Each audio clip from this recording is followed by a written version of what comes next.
All right, let's talk about another potential shootout here. We're looking at the Cleveland Browns and the Dallas Cowboys. This game is in Dallas. Dallas off to a 1-2 start. Could have easily been 0-3 if it wasn't for the fact that the Falcons are the best choke artists in the entire NFL. So the Cowboys need to make a statement. They need to come out and say, look, we know we're playing in a tough division, or not a tough division, I should clarify, because we're still leading it, even though we've done basically nothing to this point. We want to come out here and say, look, we played tough teams. We played the Seahawks. We played the Falcons, and we played tough offensive teams and the Rams as well. We need to come out and win this game. We don't know what the Browns are just yet. The Browns got toasted by the Ravens, beat the Bengals and the Washington football team pretty decisively. What will they do against the Cowboys? This is a really telling game for the Browns and the Cowboys. There's a lot of implications on this game. Cowboys want to take over and not have to worry about the Eagles finding their way and coming back and stealing the NFC East away. Whereas the Browns, they need to keep their momentum going, playing in that division with both the Ravens and the Steelers. They want any chance at sneaking into the wild card. They cannot lose games like this. So it's going to be really telling whether this is a close game or a blowout for both of these teams going forward.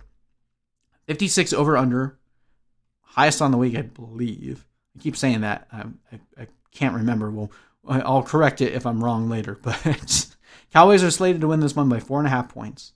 And I think that makes sense. Vegas doesn't necessarily trust the Browns yet, but that's a close spread considering what we know about these two teams. Browns are allowing the 6th most points to wide receivers and the 3rd most to tight ends, 10th most to quarterbacks. Fire up your Cowboys. Don't care about the running back points allowed. Ezekiel Elliott is an auto start every week. Cowboys are allowing the 3rd most points to quarterbacks and the 2nd most points to wide receivers. Fire up your Browns. Now, the real question is, what happens with the running backs? You can't bench Nick Chubb. You can't, because he gives you the opportunity. Even last week was technically a bad matchup in terms of the fact that the Washington football team have a good run defense. But I think it's more about the game script. So what we've learned thus far through 3 weeks with the Browns, when the Browns get behind, Nick Chubb is going to have a bad fantasy day.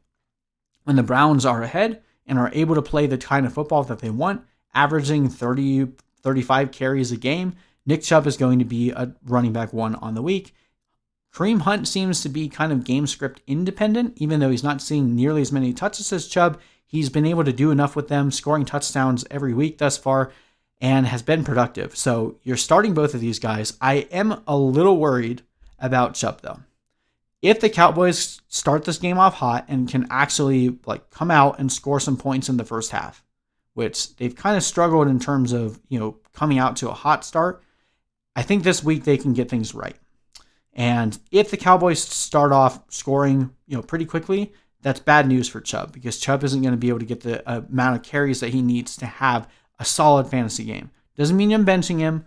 Even if he has a lesser game from what we've seen, if he can score a touchdown, he can still be a middle to high running back too. Kareem Hunt in that situation actually becomes more valuable, so you're starting him regardless. And as we mentioned, the Cowboys are giving up a ton of points to opposing fantasy receivers. So I know Landry has been terrible up to this point, but he was that way last year too. Through week 3, I think he was barely in the top 60 amongst receivers, and he's right there again. So I think Landry is going to have a bounce back game here in a game where the Browns are going to have to throw the ball a bit more than they've had to in the last couple weeks.